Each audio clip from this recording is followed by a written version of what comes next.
ሰላም ጓደኞች፣ እንደ አውሮፓውያን አቆጣጠር ሚያዝያ 10 ቀን በ1912 ኤምኤስ ታይታኒክ የዓለማችን ትልቋና የቅንጦት መርከብ የመጀመሪያ ጉዞዋን ጀመረች። ከሳውዛምፕተን እንግሊዝ ወደ ኒውዮርክ እየተጓዘች ነበር። ሁሉም አይነት ሰዎች ተሳፍረዋል። ታዋቂ ኢንዱስትሪስቶች እና ተዋናዮች እንዲሁም ስደተኞች ከአሜሪካ በመጓዝ ላይ የነበሩ የተሻለ ሕይወት ለመፈለግ ወደ አሜሪካ እየሄዱ ነበር። በጆን ስሚዝ ታዛ በተሳፋሪዎቹ በሕዝብና በመገናኛ ብዙሃን ውስጥ ይህን መርከብ በተመለከተ ብዙ ደስታ ነበር። በዓለም ላይ ትልቁ መርከብ ብቻ ሳይሆን 269 ሜትር ርዝመት ያለው እና ከ53 ሜትር በላይ ቁመት አለው። በዚህ መርከብ ላይ ያለው የቅንጦት ሁኔታ በጣም አስደናቂ ነበር። በእነዚያ ጊዜያት መርከቧ ለመሰራት $7.5 ቢሊዮን ወጪ ነበር። ይህም የዋጋ ግሽበትን ከግምት ውስጥ ካስገባን ዛሬ $400 ሚሊዮን እኩል ነው። በመርከቧ ውስጥ ያሉት መገልገያዎች እና ማስዋቢያዎች እንኳን ባለ 5 ኮከብ ሆቴል ያስንቃሉ። ከዚህም በላይ ታይታኒክን ለመስራት ብዙ ቁጥር ያላቸው ባሪያዎች ጥቅም ላይ ውለዋል።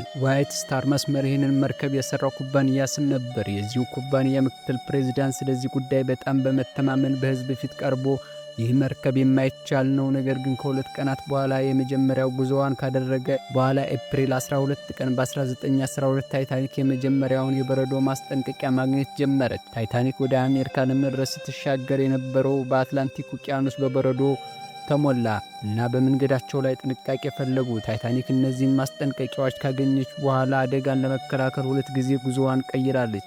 ነገር ግን ፍጥነቱን አልቀነሰም። ወደ መዳረሻዋ የሚያደርገውን ጉዞ በ21.5 ኖት ፍጥነት ቀጠለ። ይህም በሰዓት 400 ኪሎ ሜትር ማለት ነው። ከሁለት ቀናት በኋላ ሚያዝያ 14 ቀን በ1912 ተጨማሪ 7 የበረዶ ማስጠንቀቂያዎች ነበሩ። ነገር ግን ካፕቴን ስሚዝ እና ሰራተኞቹ እነዚህን ማስጠንቀቂያዎች ችላ ብለው የመርከቧን ፍጥነት አልቀነሱም። ቀኑ ሊቃረብ ነው። ፀሐይዋ ትጠልቃለች እና የሙቀት መጠኑ እየቀነሰ በኤፕሪል 14ኛ ምሽት ላይ የሚታወቀው ነገር ጨረቃ አይታይም ነበር። ያለ ጨረቃ ብርሃን የምሽቱ እይታ በጣም ዝቅተኛ ነበር። በመርከቡ ላይ የቁራ ጎጆ ነበር። ከፍታ ላይ ያለ ትንሽ መድረክ ከፍታ ላይ ጠራ ይችላል። አንድ ሰው ትራፊክን ወይም እንቅፋቶችን ለመከታተል በመርከቧ መንገድ ላይ እንዲከታተል በላዩ ላይ እንዲቀመጥ ይደረጋል። እዚህ የተቀመጠው ሰው በጣም ዝቅተኛ የሙቀት መጠን ሊያጋጥመው ይገባል። ቀዝቃዛው ንፋስ በጣም ፈጣን በሆነ ፍጥነት ይነፍስ ነበር። በተጨማሪም ምሽት ነበር።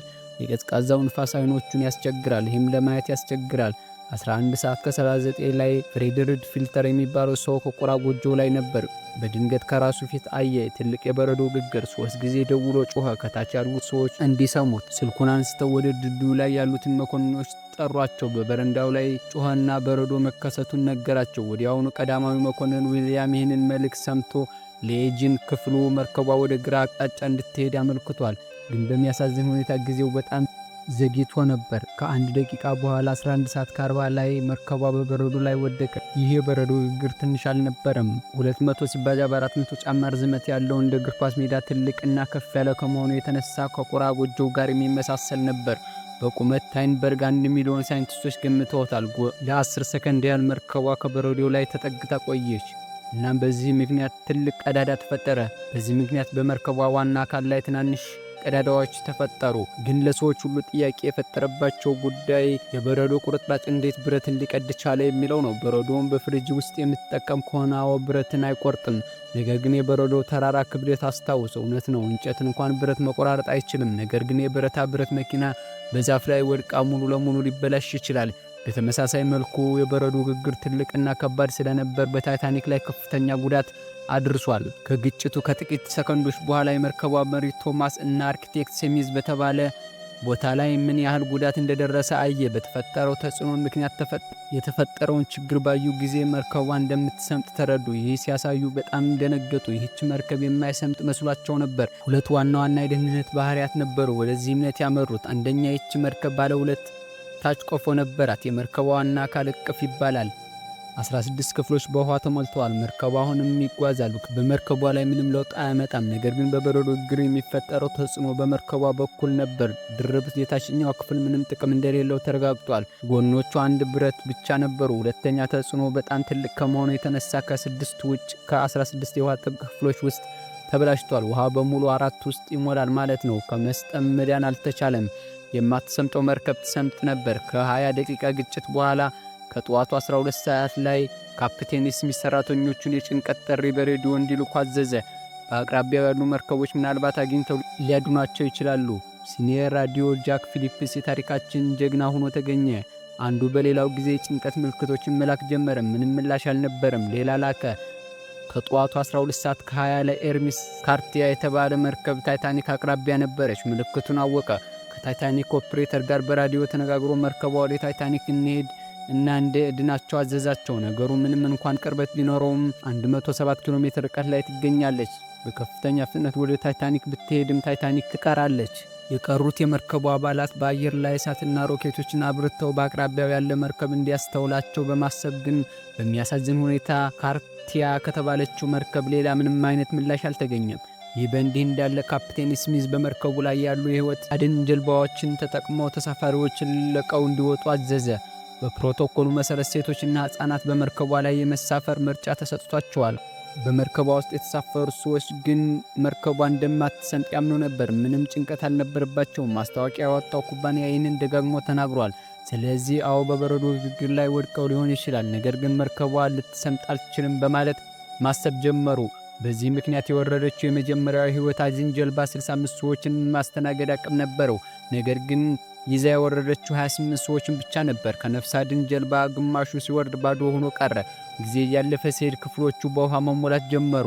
መርከቢቱ ቀስ በቀስ ማዘንበል ጀመረች። ተሳፋሪዎቹ መርከቧ በእርግጥ ልትሰምጥ እንደምትችል ተረዱ።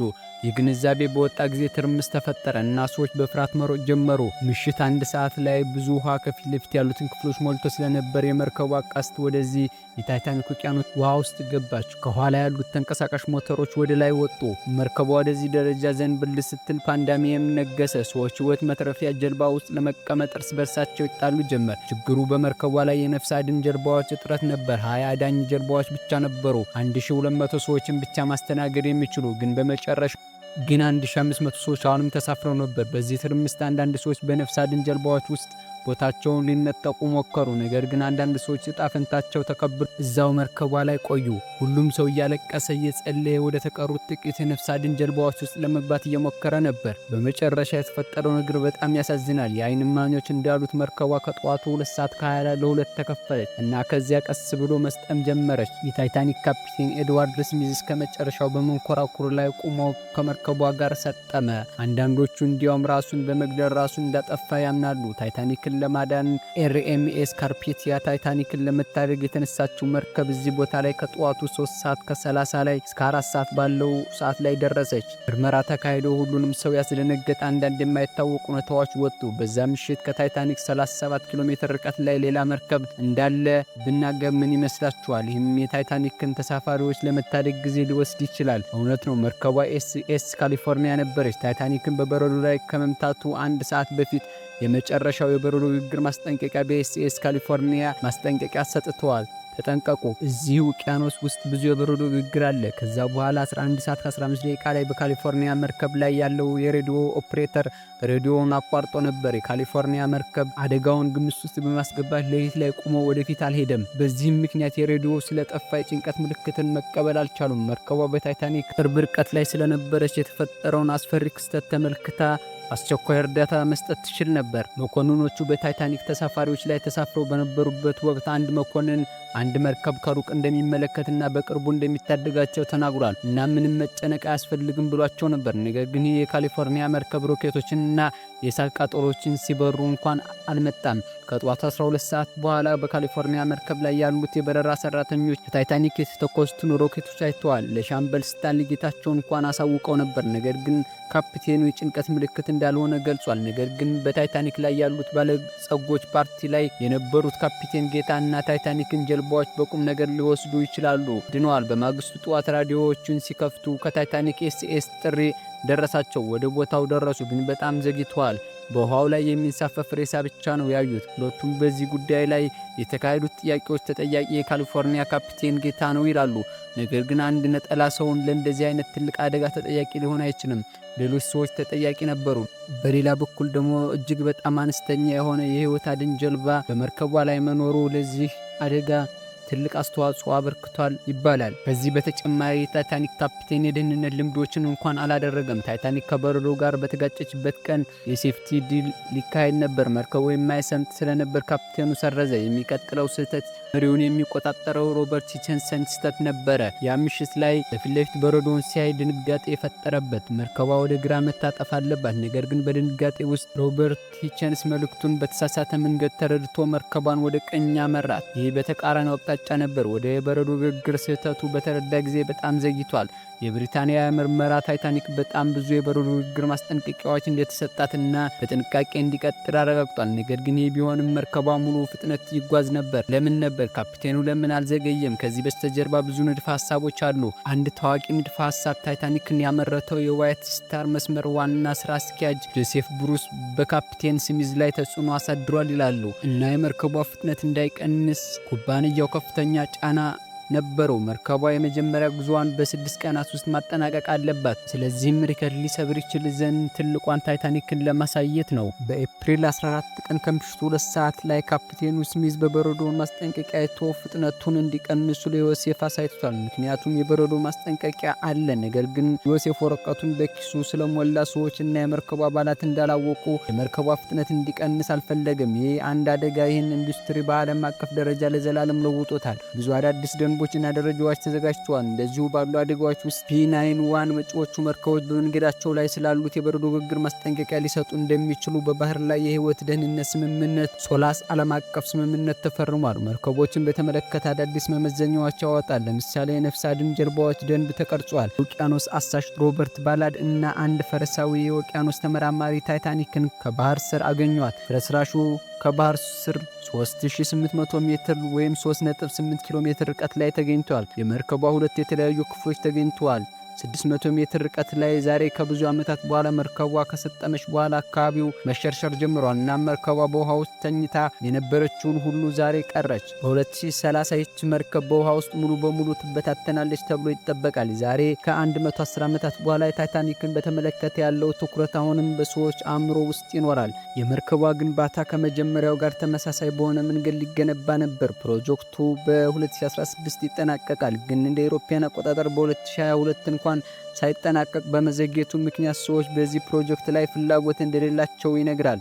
ምክንያቱም የታይታኒክ ትክክለኛ ቅጂ ከተሰራ ምክንያቱም ቲቪም ሆነ ዋይፋይ ስላልነበረውና ማንም ሰው ታይታን ከፀሐይ በታች መሄድ የማይፈልግ ሰው ሊሆን ይችላል። ቪዲዮ ከወደዱት ቻናሉን ላይክ ኤንድ ሰብስክራይብ በማድረግ የዚህ ታላቅ ቻናል አባል ይሁኑ ስንል በአክብሮት እንጋብዛለን። ስለተከታተላችሁ እናመሰግናለን።